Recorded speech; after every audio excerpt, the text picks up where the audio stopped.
We all think we're ruled by light. We want to believe that. We want to believe we're driven by compassion, clarity, truth, and purpose.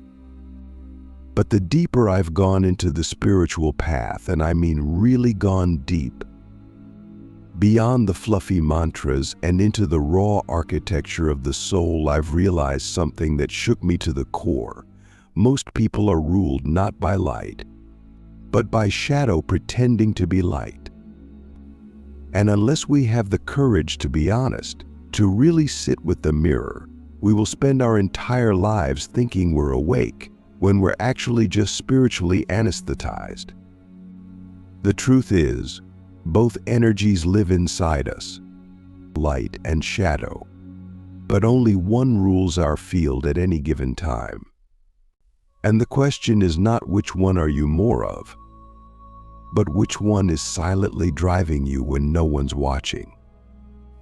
There are 7 signs, 7 undeniable, energetic fingerprints that reveal whether it's your shadow or your light that's running the show. And these signs aren't found in books.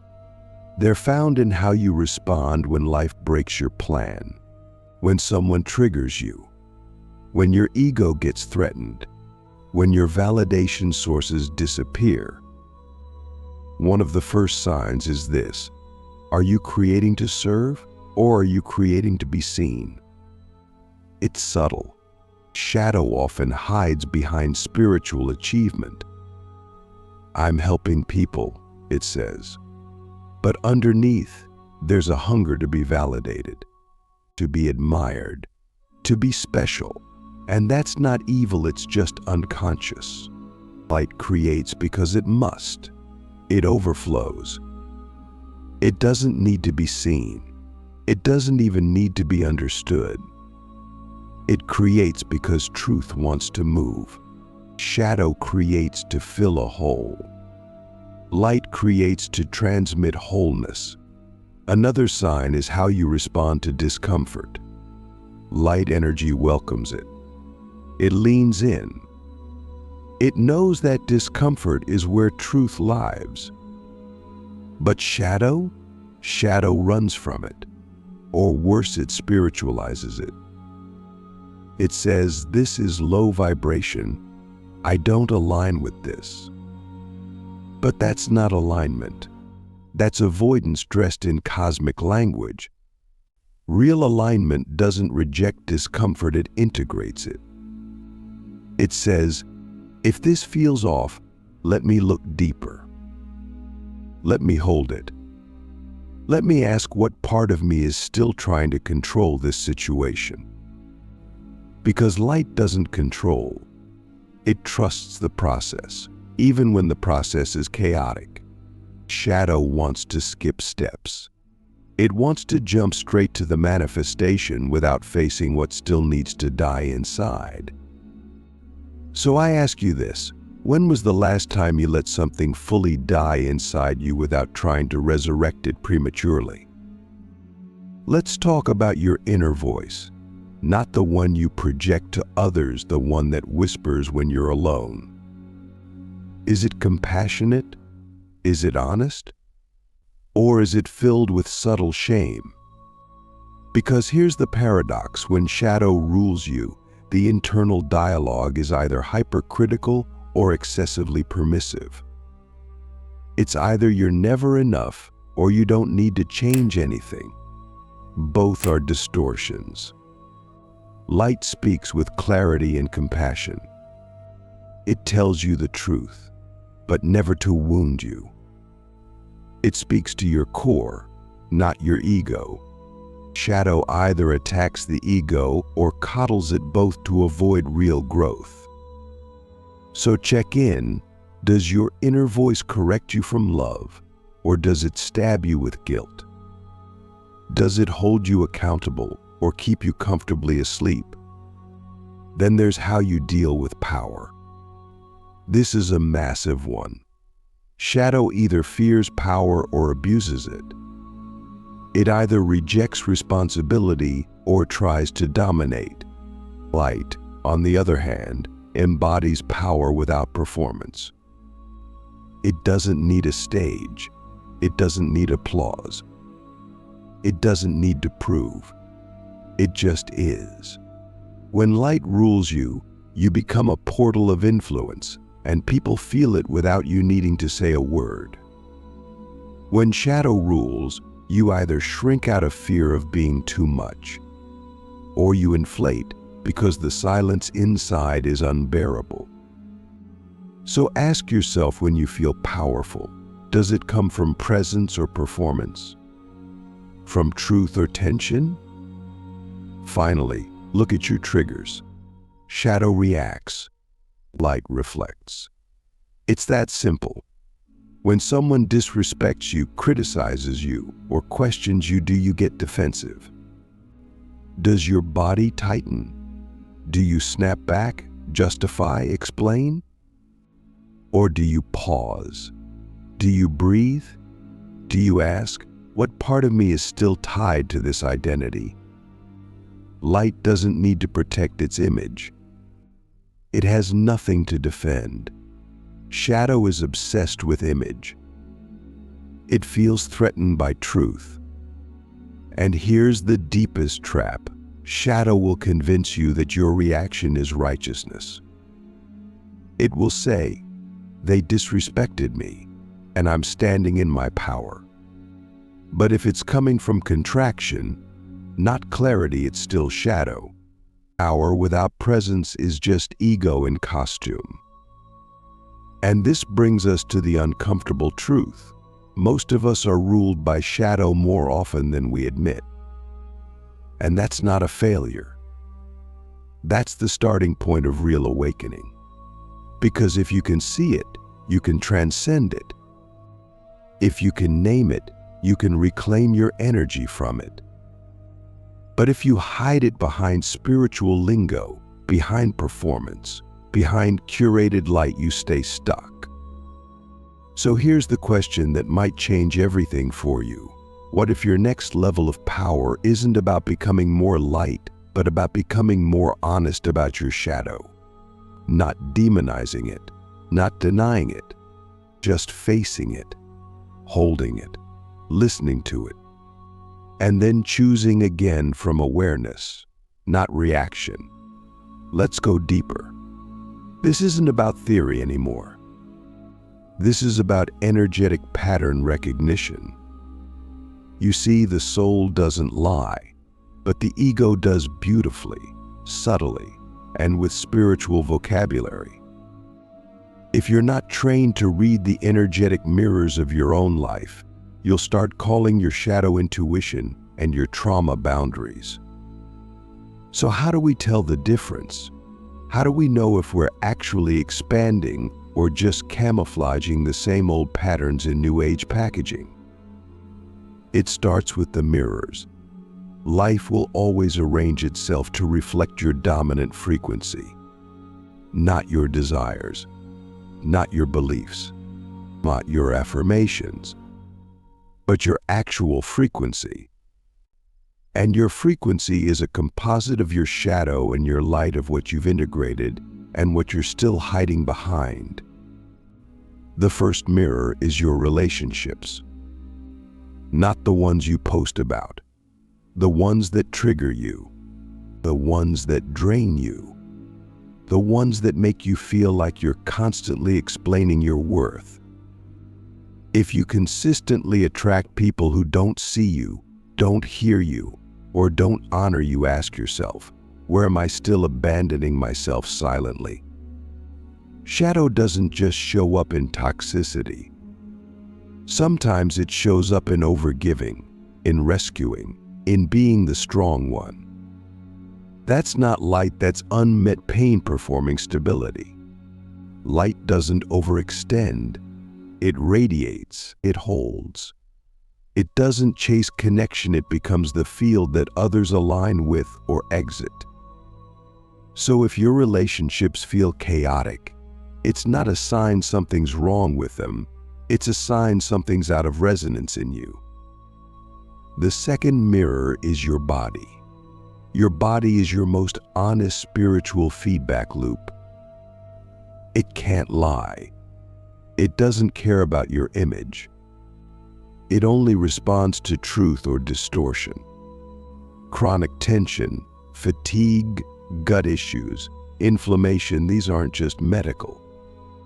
They're messages. Your body is a grid of consciousness. And when you suppress your shadow, your body absorbs the energy and stores it. That's why spiritual bypassers often look radiant but feel hollow in person, because their body is carrying unspoken density. Light doesn't mean the absence of illness, but it does mean coherence.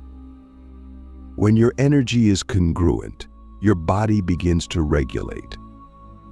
When it's not, your body becomes the battlefield where shadow fights to be seen. So ask, what part of me is my body trying to speak for because I won't? The third mirror is money. Not in the capitalist sense, but in the energetic sense. Money is a mirror of value embodiment. It's not just about what you earn, it's about what you allow. Shadow either repels wealth through guilt or hoards it through fear. Light flows with money. It doesn't chase it. It doesn't idolize it. It partners with it. If you find yourself constantly struggling financially or obsessing over control around money, ask yourself, what belief about worth am I still holding that blocks this flow? Because money is not evil. Money is an amplifier. If shadow is ruling your relationship with money, you'll either avoid it or worship it. If light is ruling, you'll use it as a tool of expansion, never as a substitute for security. The fourth mirror is your reactions to other people's success. Be brutally honest here. When someone you know rises, glows, receives love or recognition, what happens in your body? Is there contraction? Jealousy? Dismissiveness? Or genuine expansion? Shadow competes. Light celebrates.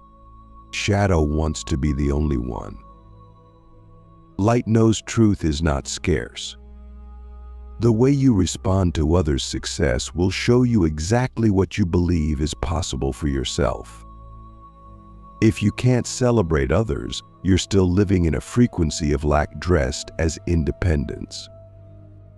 And here's the deepest twist. Sometimes shadow will fake support but hide resentment. If your congratulations come with an energetic recoil, it's time to sit with your inner child and ask, where did I learn that someone else's win is my loss? The fifth mirror is your silence. Not all silence is sacred. Not all withdrawal is wisdom. Sometimes silence is avoidance. Sometimes it's fear. Sometimes it's the shadow saying, if I speak, I'll be rejected. But light doesn't withhold out of fear. It chooses silence when it is aligned. So ask yourself, is my silence a sanctuary or a shield? Am I quiet because my soul is speaking through stillness?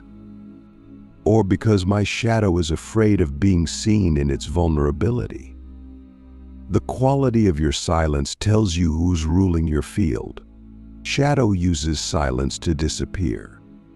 Light uses silence to deepen presence. One contracts. The other expands. One hides. The other holds. The sixth mirror is your spiritual practices. Do you meditate to escape or to integrate? Do you journal to process or to perform? Do you attend retreats to remember who you are or to forget what still hurts?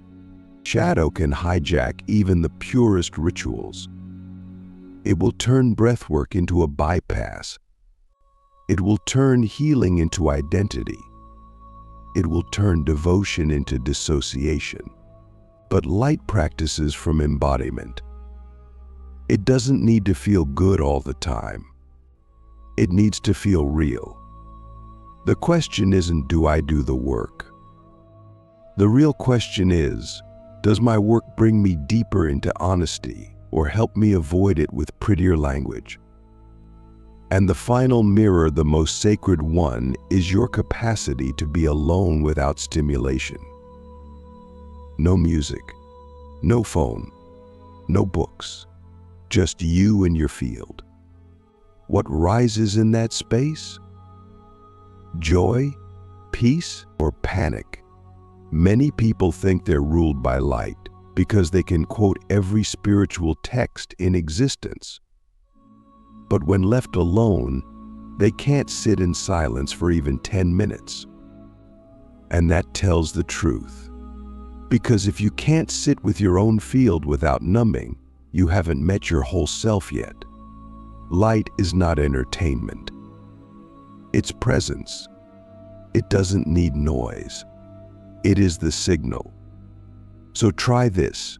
Spend 1 full hour in silence with no distractions. What rises? That's what's ruling you. Every one of these mirrors is a gift, not to judge yourself, but to realign yourself. Because once you identify the signal of shadow, you can begin the process of reclaiming your field. You can stop outsourcing your energy. You can stop performing your identity. You can stop reacting and start radiating. And that's the shift that changes everything, not just in your life, but in your orbit. When you become ruled by light, not as a concept, but as a frequency, you stop needing to prove, chase, or defend. You become the source code of coherence in a very noisy world. Now that we've seen the mirrors, those raw, living reflections of your inner frequency, it's time to ask the question that separates the seeker from the transmitter. Can I become the signal, not the personality, not the performer, not the perfectly curated identity, the signal, the raw, undistorted, embodied frequency of truth? Because when you stop trying to appear spiritual and start becoming energetically clean, you stop attracting chaos. You stop leaking energy. You stop being moved by every wave of outer noise. That's what it means to be ruled by light, not to avoid darkness, but to become so rooted in clarity that nothing can possess your field. And the first step to becoming that signal is this: stop trying to be pure. Start trying to be present. Purity is the trap. It's the ego's version of holiness. It says, if I purge enough, fast enough, cleanse enough, I'll be worthy of the light. But that's shadow talking in a spiritual accent. The truth is, your power doesn't come from how clean your image looks. It comes from how stable your field is in the face of energetic distortion. And that kind of stability doesn't come from rituals. It comes from integration. It comes from being able to sit with your own rage and not project it, to feel your own shame and not perform over it, to meet your own fear and not run from it. Light is not the absence of shadow. It's the capacity to hold shadow with zero collapse. That's not purity. That's presence. And presence is what turns a human into a living calibration point. The second step is nervous system coherence. You can't fake this. You can't affirm your way into it. Your body is either regulated or it's reacting. And people feel it. No matter how calm your words are, if your field is in survival, your energy will repel or confuse others. This is why so many healers struggle to build real trust. Because their words say I'm safe, but their field says I'm fractured. Becoming the signal means training your nervous system to hold the frequency of truth without defense. It means breathing through confrontation instead of collapsing into reaction. It means recognizing that your triggers are not enemies, they're doorways. And every time you hold a trigger without running, you reclaim energetic sovereignty.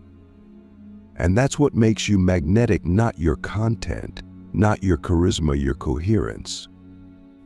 Third, you must learn the art of energetic transparency. This is the death of performance. It's when you stop curating your expression to be palatable. It's when you become so honest, so raw, so clear, that your energy says what your mouth doesn't have to. And here's the paradox. When you allow yourself to be fully seen, shadow and all, you become untouchable. Why? Because shadow loses its power the moment it's owned. When you hide it, it controls you. When you expose it, it dissolves. This is why the most powerful people you'll ever meet often carry the most humble energy. They've walked through their own hell. They've met every inner demon. They've stopped pretending. And now, their presence speaks louder than any sermon. That's the frequency we're here to become. And then comes the sacred discipline of non-reactive witnessing. This is the mark of the true signal. Not how loud you speak, but how still you remain when everything around you is shaking. Can you hold your center when your identity is being dismantled? Can you watch others project onto you without needing to explain yourself? Can you sit in the fire of misunderstanding without reaching for validation? That's power, not dominance, not control, but embodied stillness in the face of distortion. When you become the signal, people will either feel liberated or exposed in your presence. That's not your responsibility. Your role is not to manage their reactions. Your role is to emanate coherence, to hold your signal so cleanly that it becomes an invitation for others to rise or to leave. Now let's talk about visibility, because when you start embodying this frequency, you won't need to market yourself. Your signal will do the work for you. But here's where shadow tries to sneak back in. It will tempt you to package your presence into a performance. It will say, now that you're magnetic, let's monetize the magnetism. And there's nothing wrong with receiving abundance, but check the why. Are you sharing from overflow, or are you performing to stay seen? Are you transmitting your essence, or are you rebranding your shadow with prettier language?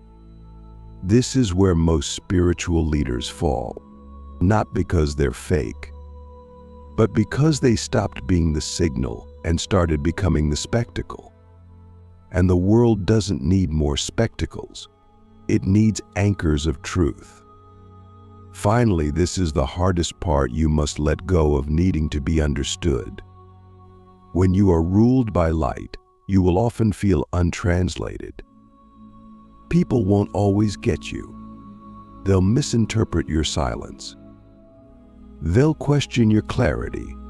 They'll project their own confusion onto your stillness. And you must be okay with that, because light doesn't need validation to remain light.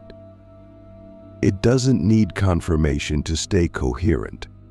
Your job is not to be understood. Your job is to become the transmission of truth without distortion. And the moment you no longer need others to reflect your worth, you become the mirror itself. Not a reflection, a recalibration device. People will walk away from you without knowing why. They feel clearer, safer, sharper. That's because they didn't meet your ego. They met your frequency. They met your light. So let me ask you this, and sit with it deeply. What would your life look like if you stopped trying to shine and simply became the signal? What would your relationships feel like if you stopped performing safety and started radiating stability? What would the world feel like if 1,000 of us embodied this field quietly, cleanly, without agenda? Because here's the truth that ends the entire search. You don't need to be more light. You need to be more you.